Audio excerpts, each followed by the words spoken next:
그러므로 누구든지 나의 이 말을 듣고 그것을 행하는 자는 자기 집을 반석 위에 지은 슬기로운 자와 같을 것이다. 비가 내리고 홍수가 나고 바람이 불어 그 집에 몰아쳐도 그 집은 무너지지 아니하였으니 그것이 반석 위에 세워졌기 때문이다. 그러나 나의 이 말을 듣고 그것을 행하지 않는 자는 자기 집을 모래 위에 지은 어리석은 자와 같을 것이다.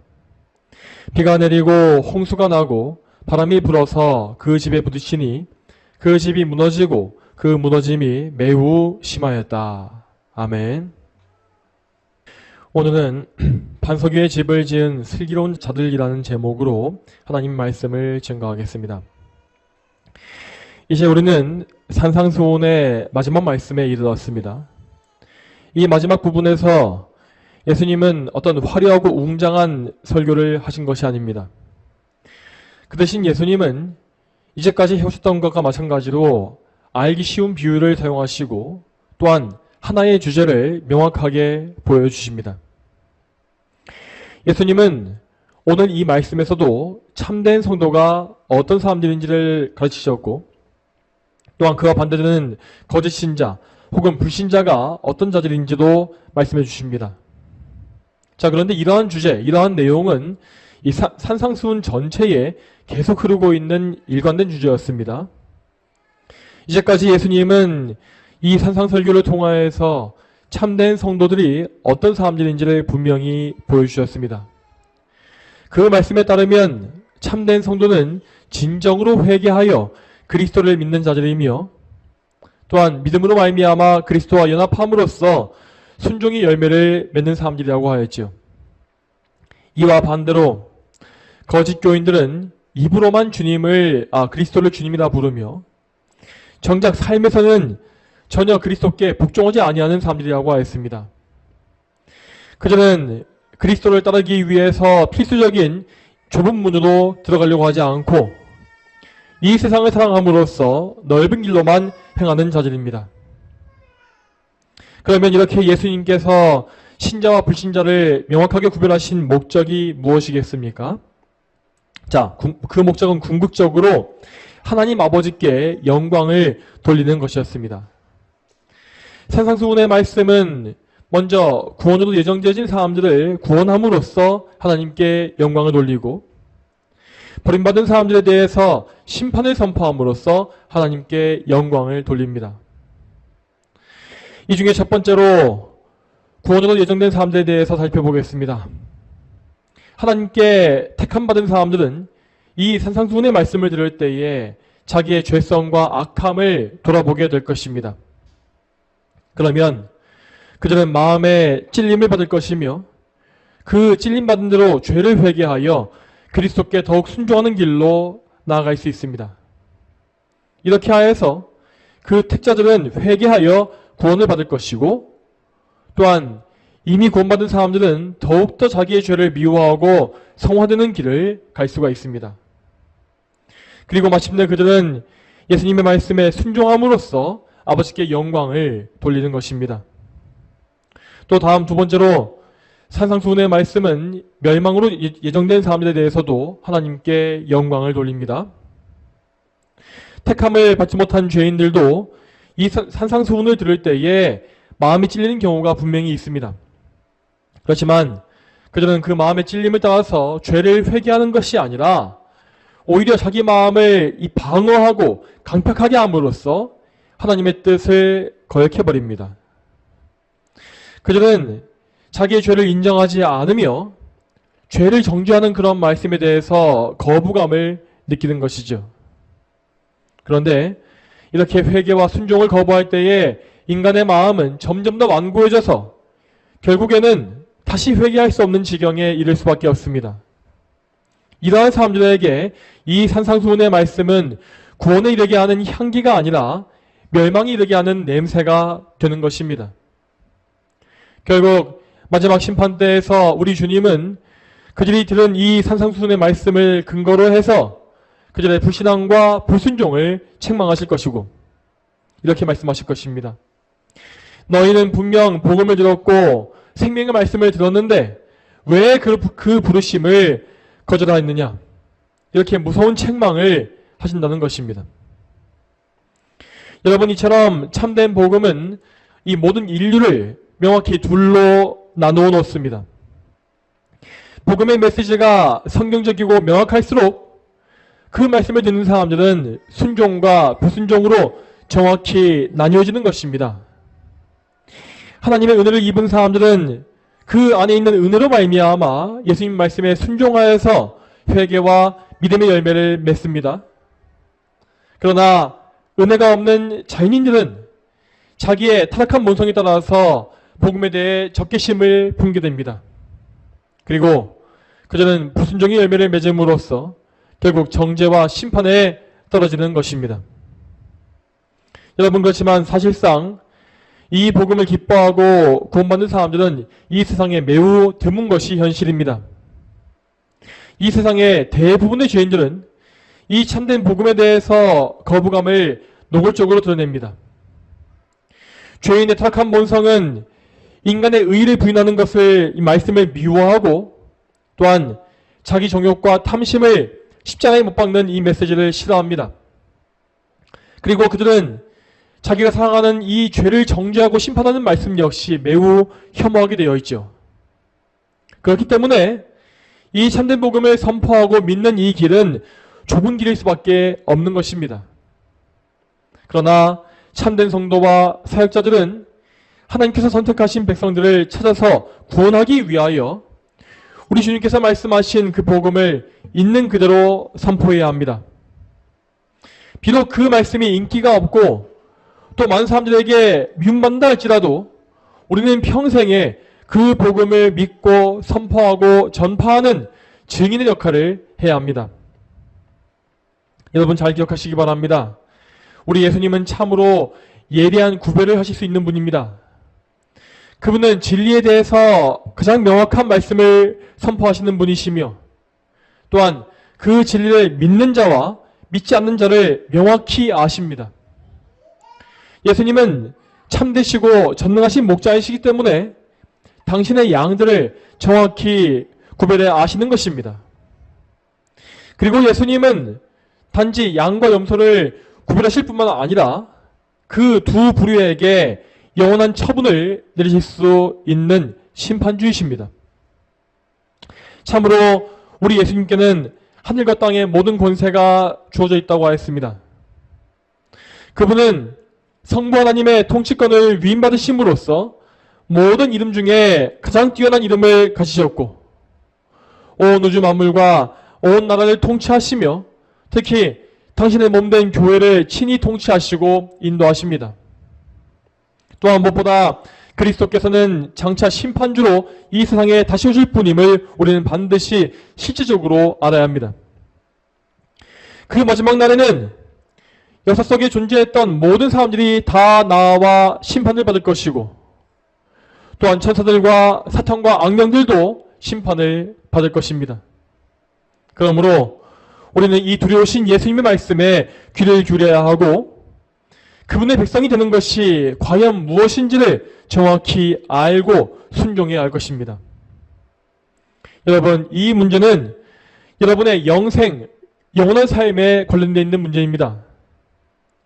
이 문제는 여러분께서 지금 삶에서 경험하고 있고 앞으로 겪게 될 그 어떤 문제보다도 더 중대하고 더 무거우며 비교할 수 없이 막대한 가치를 가진 일입니다.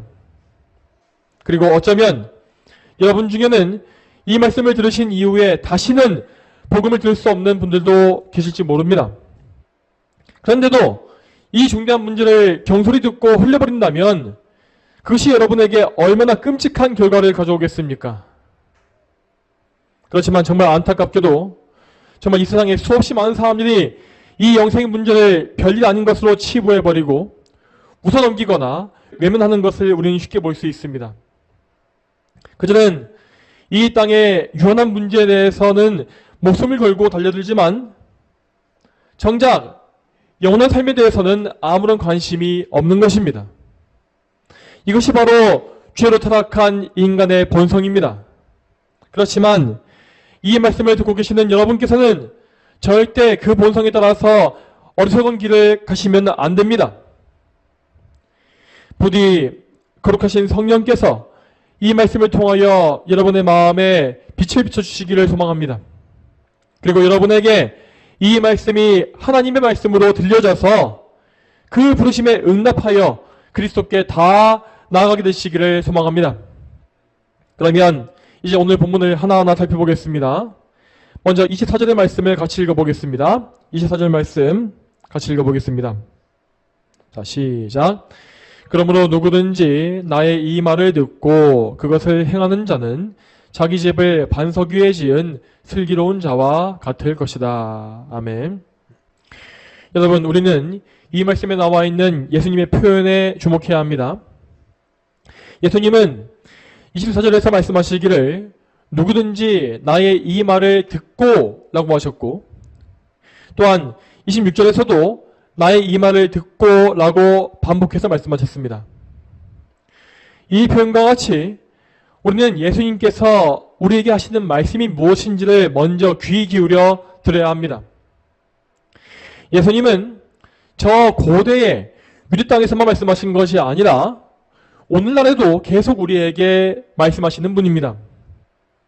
예수님은 지금 이 시간에 성경을 통해서 우리에게 말씀하시고 또한 설교자의 입을 통해서도 우리에게 말씀하십니다.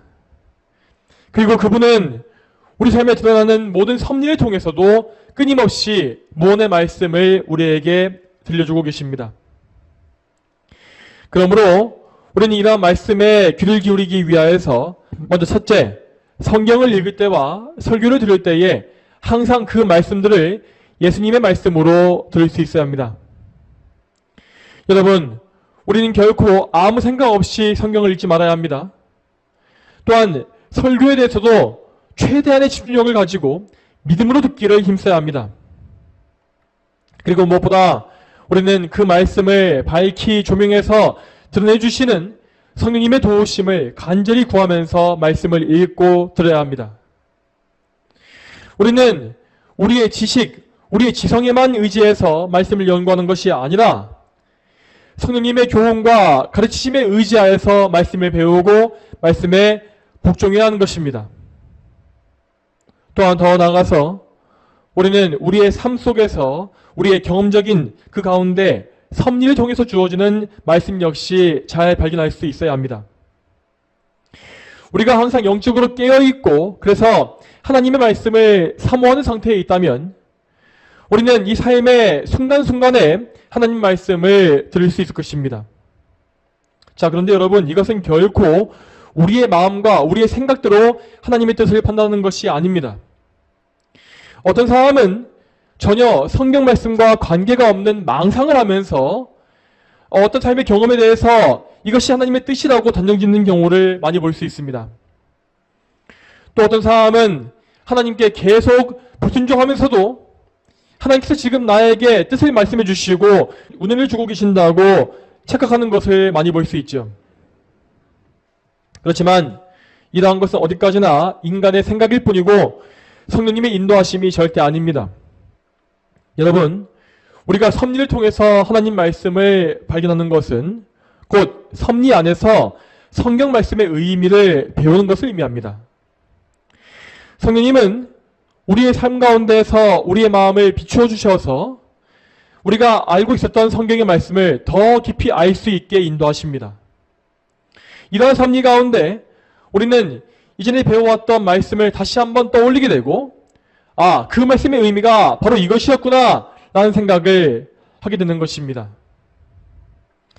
여러분, 하지만 우리는 이러한 경험을 할 때에도 그것을 그냥 덮어놓고 믿지 말고 정말 우리의 이 경험과 이 깨달음이 성경 말씀과 모순되지 않는지를 잘 검증해 봐야 합니다.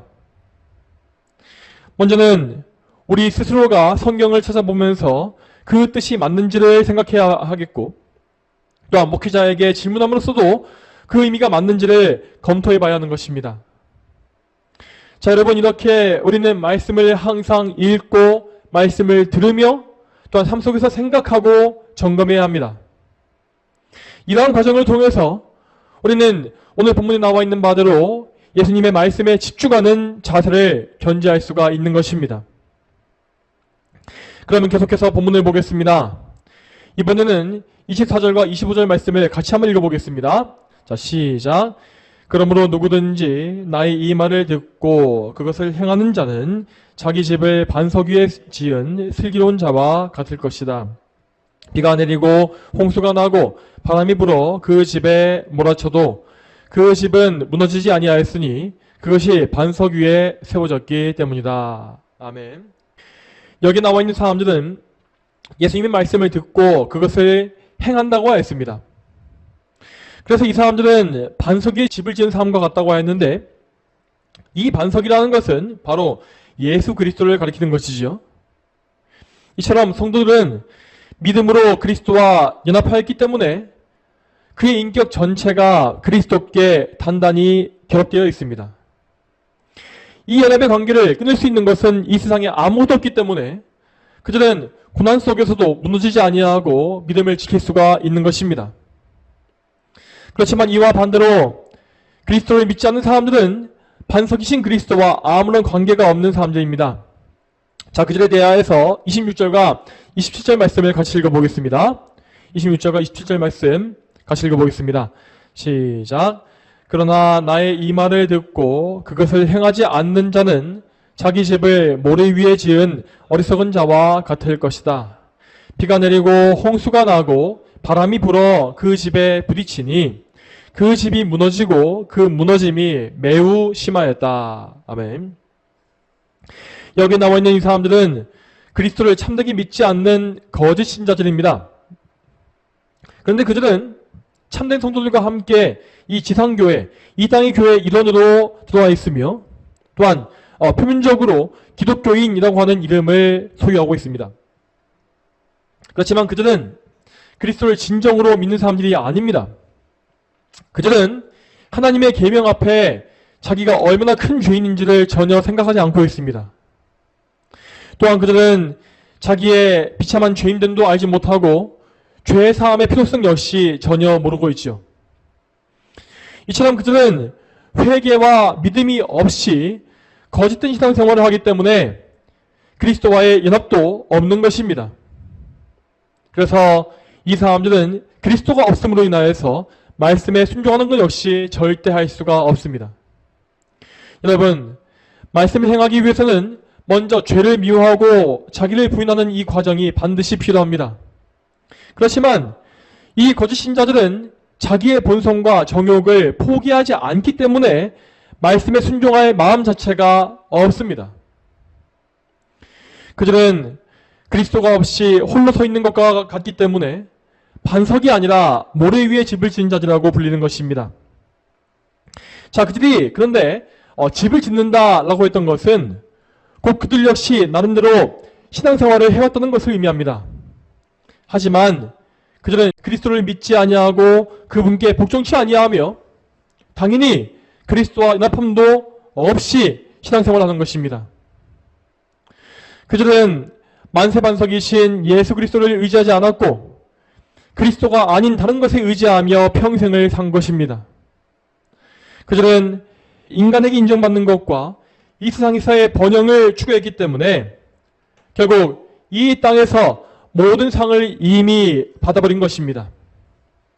그러므로 그들은 모래 위에 집을 지은 어리석은 자들과 같이 결국에는 망하는 길을 가는 것입니다. 여러분, 이와 같이 반석 위에 집을 지은 사람들과 모래 위에 집을 지은 사람들은 너무나 상반된 결과를 맞이하게 됩니다.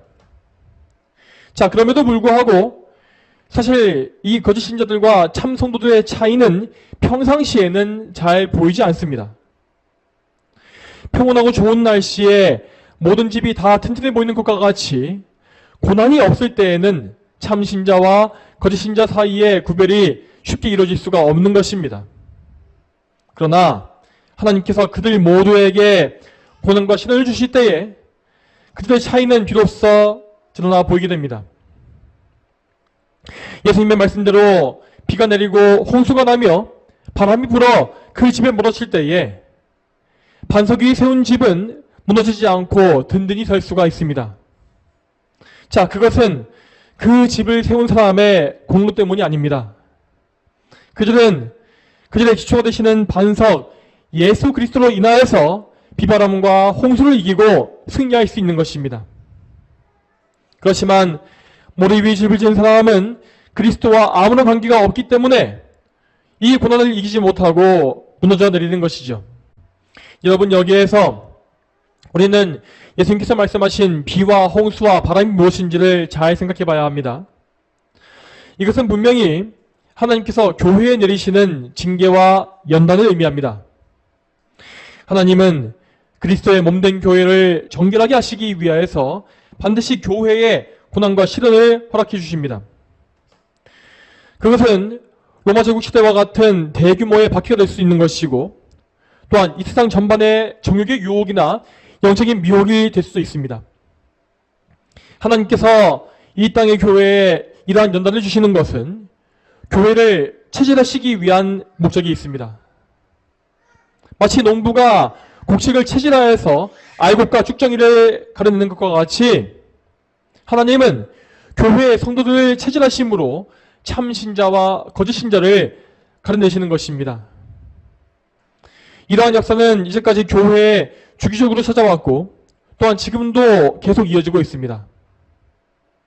여러분, 하나님께서 교회를 체질하시게 되면 거짓 믿음을 가진 사람들은 결국 자기의 정체를 드러낼 수밖에 없습니다.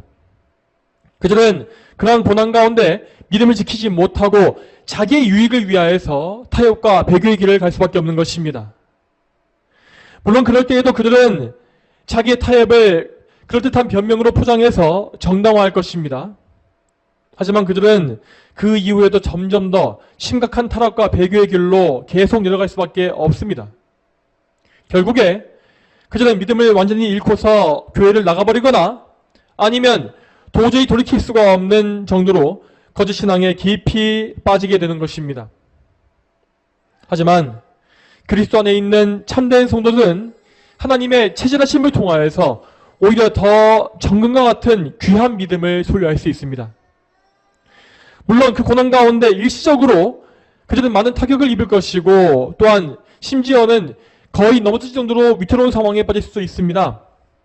그렇지만 근본적으로 그들은 예수 그리스도의 몸에 연합되어 있기 때문에 그 고난을 다 이길 수가 있는 것입니다.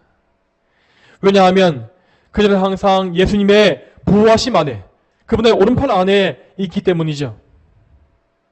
그리고 이 과정 속에서 참된 교회들은 더욱더 정금과 같이 순결한 상태로 더 진입할 수 있습니다. 그 교회들은 연단의 불을 통과하면서 그 안에 속해 있었던 염소와 축정이들을 잃어버릴 것입니다. 그래서 외적으로 보기에는 이 교회에 대한 연단이 교인의 숫자를 줄이는 것처럼 보일 수가 있습니다.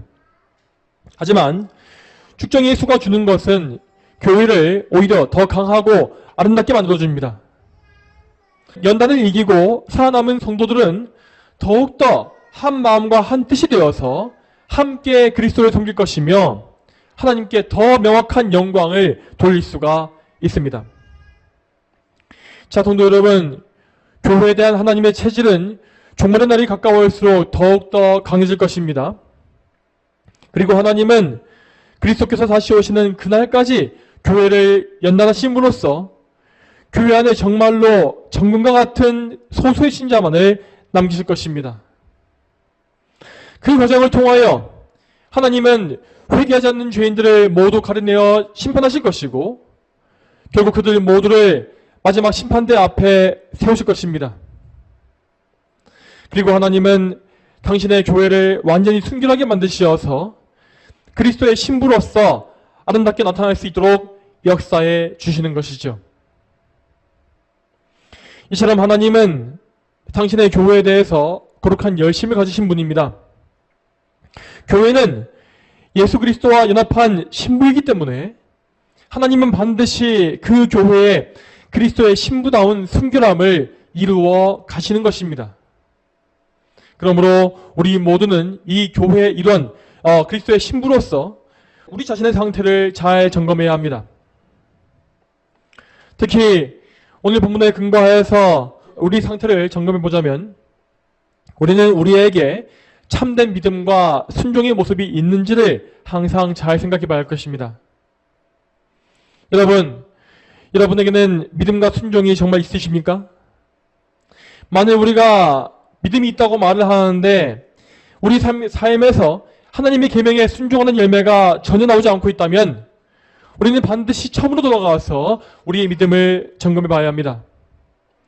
자, 여러분, 이 순서를 반드시 기억하십시오. 믿음과 순종, 이 둘 중에서 먼저 앞에 나와 있는 것은 항상 믿음입니다. 우리는 이 순서를 기복하지 말아야 합니다. 자, 우리의 본성은 자꾸만 믿음보다 순종을 먼저 앞세우는 경향이 있습니다. 우리 모두는 아담의 타락한 본성을 물려받았기 때문에 자꾸만 나의 순종, 눈에 보이는 나의 행위를 먼저 생각하는 것입니다. 즉 우리는 나의 순종, 그러니까 나의 공로를 근거로 해서 믿음, 곧 구원을 얻으려고 하는 그런 본성을 가지고 있다는 것입니다.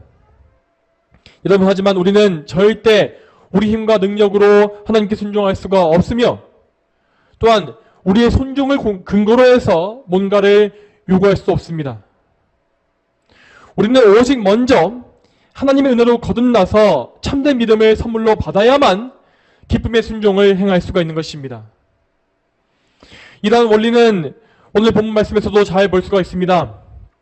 예수님은 분명히 말씀하시기를 나의 말을 듣고 그것을 행하는 자라고 했습니다. 이처럼 순종의 조건은 먼저 주님 말씀을 듣는 것입니다. 말씀을 듣고 그 말씀을 들음으로 말미암아 믿음이 생겨야만 그 이후에 우리는 순종의 열매를 맺을 수가 있는 것입니다. 그렇지만 말씀을 들을지라도 우리에게 믿음이 생기지 않으면 당연히 순종의 열매 역시 우리에게는 없습니다. 자, 여러분, 그러므로 여러분께서 계속해서 순종에 실패하시고 번번이 불순종과 죄의 열매만을 맺고 계신다면 여러분은 먼저 참된 믿음을 구하셔야 합니다. 이 믿음은 여러분께서 원하신다고 해서 여러분의 의지로서 얻을 수 있는 것이 아닙니다. 믿음은 오직 하나님의 영이신 성령께서 여러분께 선물로 주시는 것입니다. 그리고 성령님께서 믿음을 선물해 주시는 그 도구는 언제나 성경적인 말씀 선포라는 사실을 기억하십시오.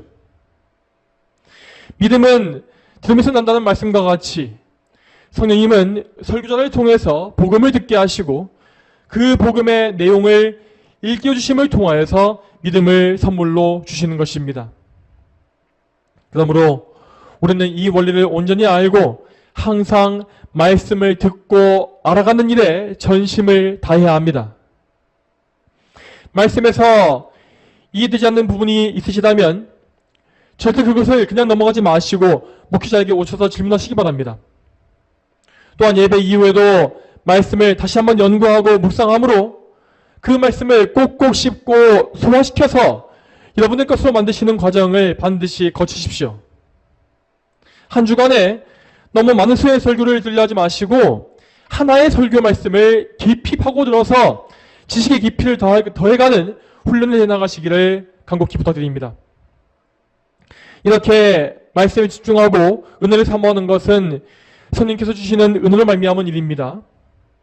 그러므로 여러분께서 이러한 은혜 안에 계신다면 그 은혜를 소멸하지 마시고 계속해서 그 은혜를 더 많이 강구하십시오. 그래서 여러분 안에 믿음이 생길 때까지 또는 믿음이 더 자라고 굳세질 때까지 성령님의 은혜를 계속해서 구하시고 은혜 안에 거하시길 바랍니다. 자, 그리고 성령께서 여러분에게 확고한 믿음을 선물해 주신다면 여러분은 반드시 순종의 열매를 맺기 위해서 계속 전진해 가야 합니다. 야고보서의 말씀과 같이 우리의 믿음은 순종을 통해서 반드시 증명돼야 합니다. 참되게 구원받은 성도는 항상 믿음과 순종 두 가지 요소를 모두 소유한 삶이어야 합니다. 그러므로 우리가 말씀을 듣고도 순종의 열매를 맺는 일에 관심이 없고 나를 부인하고 죄와 싸워 이기는 일에 관심이 없다면 우리는 지금 그리스도의 말씀을 헛되게 만들고 있는 죄를 짓고 있는 것입니다. 성도 여러분, 예수 그리스도의 말씀은 단지 여러분의 생각을 바꾸기 위해서 주어진 것이 아닙니다. 그리스도의 말씀은 여러분의 삶을 완전히 개혁하고 뒤집어 놓기 위해서 여러분에게 주어진 것입니다. 그러므로 여러분은 참으로 여러분의 삶 전체가 말씀의 지배를 받고 있는지를 항상 생각해 보셔야 합니다. 여러분 안에 여전히 말씀에 불순종하는 죄였던 것이 남아있다면 여러분은 결코 그 사실을 방치 놓으시면 안 되는 것입니다. 여러분의 성도로서 여러분에게 주어진 믿음을 선하게 사용하셔야 합니다. 여러분은 믿음으로 보혜사 성령님께 의지하셔야 하고 믿음으로 그리스도 예수님의 능력을 구하셔야 합니다. 이렇게 우리는 믿음으로 능력과 도우심을 구하고 응답을 얻어서 그 능력을 가지고 순종에 더욱더 힘써야 하는 것입니다. 성도 여러분, 그리스도의 능력을 구하심으로 말미암아 실제로 순종의 삶을 살아가시길 바랍니다. 여러분, 각 사람에게는 분명히 유난히 약하고 부족한 부분이 있을 것입니다. 우리에게는 분명히 아직 우리가 정복하지 못한 죄성의 부분이 남아있을 수 있습니다. 그리고 마귀는 반복적으로 그 부분을 공략하여서 여러분을 넘어뜨리고 죄짓게 만들며 하나님과의 관계를 흩뜨려 놓을 것입니다. 우리는 이러한 마귀의 방해를 결코 허용하지 말아야 합니다.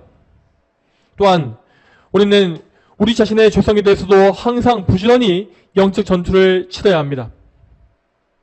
그러면 성도 여러분, 순종의 열매를 맺게 달라는 기도를 결코 멈추지 마십시오. 그리고 그렇게 순종을 위해서 간구한 이후에는 실제로 그 기도의 능력으로 말미암아 죄를 미워하는 삶을 사시기 바랍니다.